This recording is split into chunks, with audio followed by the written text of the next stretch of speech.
Assalamualaikum warahmatullahi wabarakatuh. Ya, kita ketemu lagi ya di materi seni budaya kelas 11. Sekarang pertemuan ini kita akan membahas tentang aspek konseptual seni rupa murni. Maksudnya seperti apa sih gambaran besar, gambaran secara umumnya tentang konseptual seni rupa murni? Jadi begini. Aspek konseptual yang dimaksud di sini adalah kita mulai masuk ke slide pertama ya. Jadi tentang suatu titik tolak penciptaan karya seni rupa atau bagaimana seorang seniman menemukan ide dan gagasannya yang kemudian dituangkan ke dalam suatu karya seni. Nah, ini yang akan kita bahas nanti ya. Jadi kita seorang seniman atau tidak usah seorang seniman ya, dalam membuat apapun atau menciptakan apapun pasti harus memiliki gagasan yang jelas dulu. Dalam hal membuat apapun, gawe roti tar harus punya gagasan yang jelas. Mau bikin roti bunder atau kotak, itu harus punya. Nah, di situ.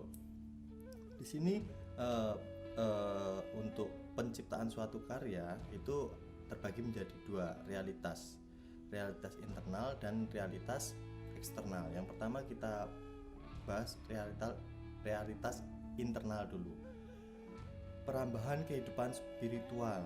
Nah, kalau yang realitas internal itu maksudnya cakupan ide yang dia dapatkan itu seputar kehidupan pertama spiritual, psikologis kita sendiri. Misalnya seperti apa? Emosi, kemudian gairah, kemudian pengalaman. Nah, hal-hal semacam itu, harapan, hal-hal semacam itu yang menjadi titik tolak dari inspirasi nanti muncul. Jadi berdasarkan pengalaman kita, berdasarkan emosi kita, berdasarkan kepribadian kita, kemudian hal-hal kejiwaan lainnya yang belum teridentifikasi oleh bahasa. Dengan kata lain, gagasan seni timbul dari kebutuhan kita sebagai manusia untuk berekspresi. Jadi gagasan itu timbul dari kebutuhan kita sebagai manusia untuk ekspresi. Maksudnya bagaimana? Jadi ide-ide itu timbul karena kebutuhan kita ekspresinya pada saat itu seperti apa gitu. Nah, jadi kita coba lihat contoh-contohnya untuk realitas internal ya, ini ya, realitas internal. Nah, lukisan dan patung abstrak menggambarkan gairah kepribadian atau nalar seseorang. Nah, di sini. Kemudian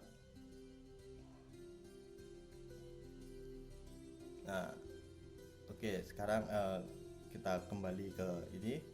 Lukisan dan patung abstrak menggambarkan gairah kepribadian atau nalar seseorang. Lihat saja yang lukisannya itu tidak mendapatkan inspirasi dari luar, dari manapun. Itu merupakan gambaran kepribadian atau emosi pelukisnya atau gairah pelukisnya yang diaplikasikan melalui goresan-goresan warna-warna yang berbeda dan dengan cara-cara yang berbeda pula untuk yang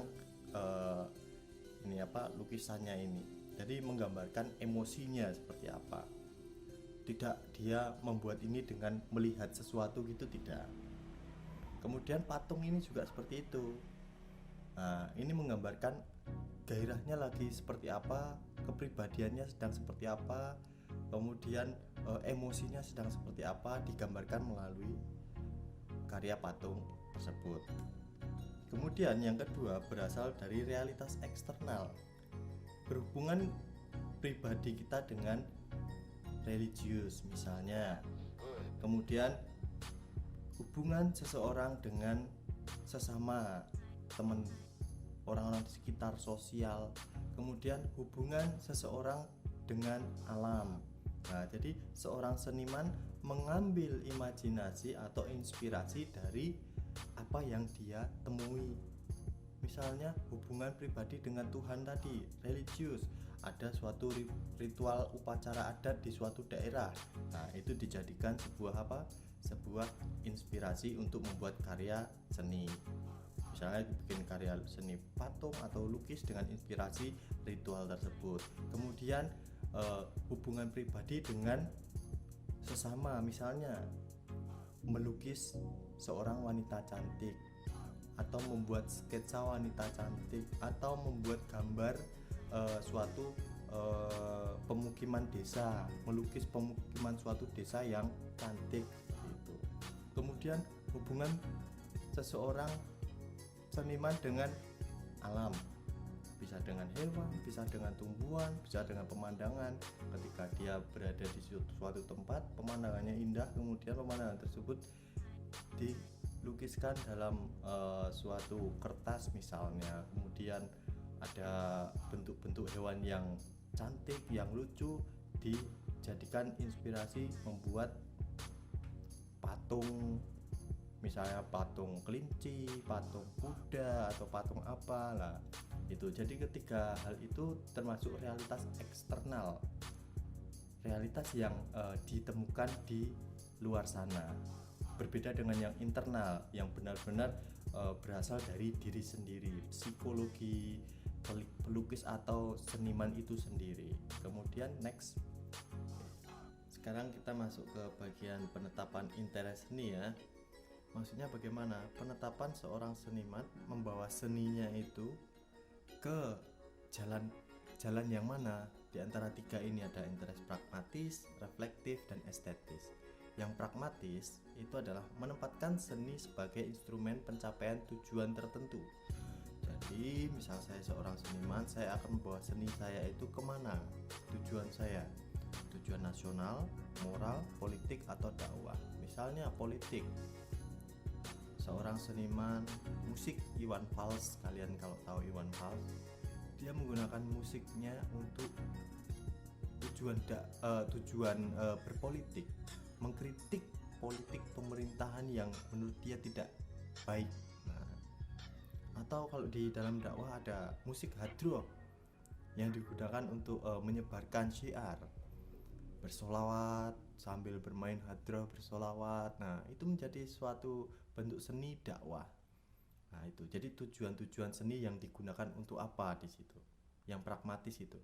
Kemudian interest reflektif menempatkan seni sebagai pencerminan realitas aktual, fakta, dan kenyataan hidup.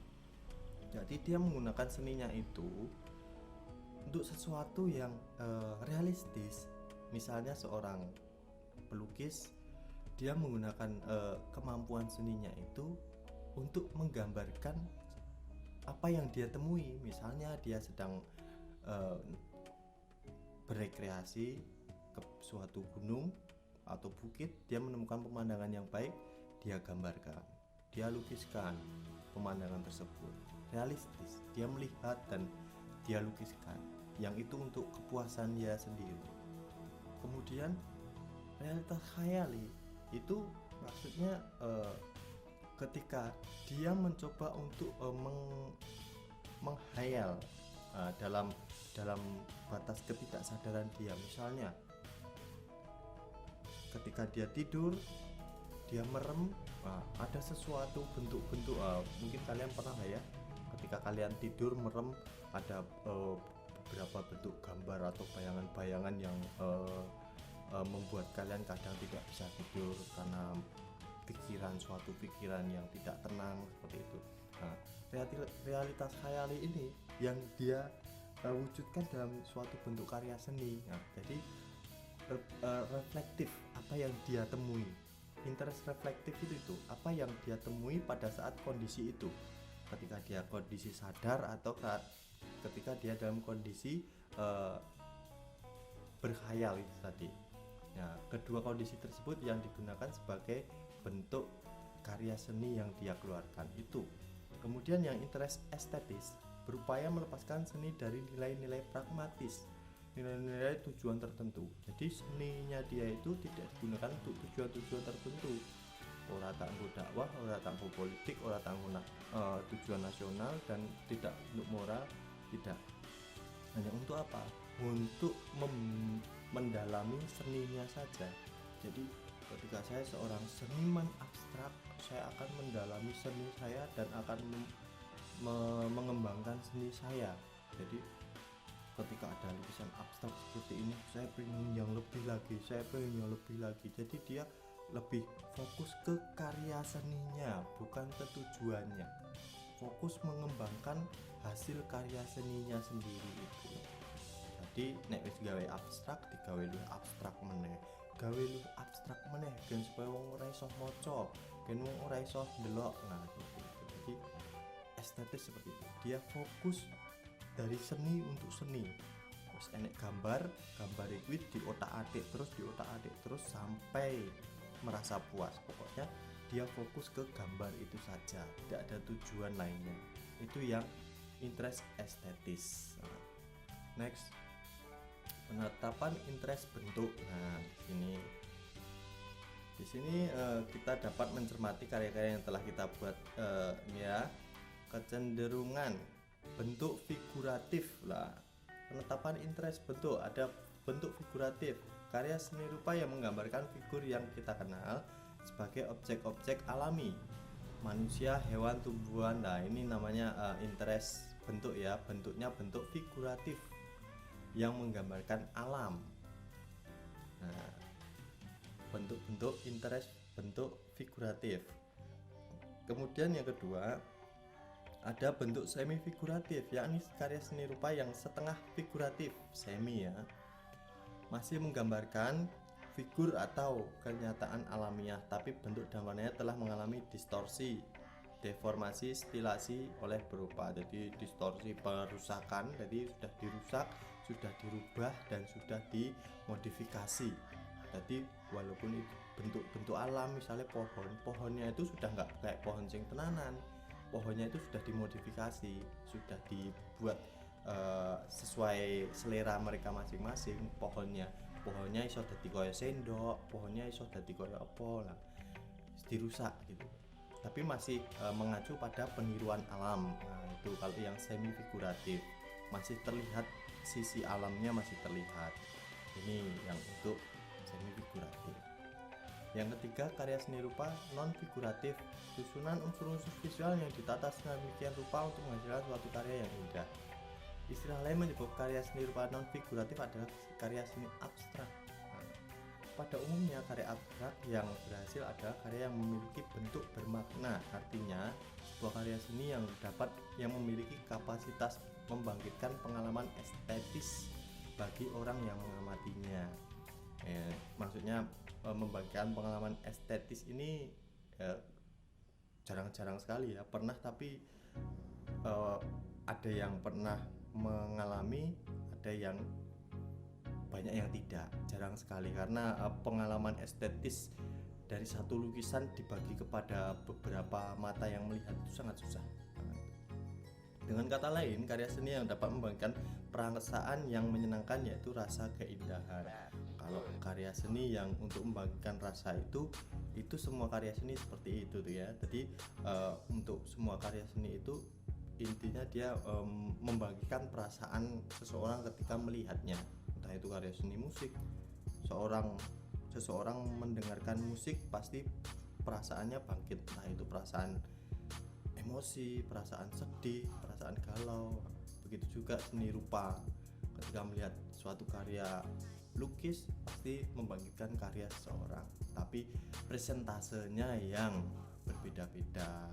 Ada yang melihat lukisan abstrak seperti ini membangkitkan karya merinding, wah aku merinding karena saya tidak bisa melihat tekstur yang acak-acakan seperti ini. Ada yang melihat kok bisa ya, heran, ada yang terheran-heran. Nah, seperti itu. Jadi pada intinya karya seni itu suatu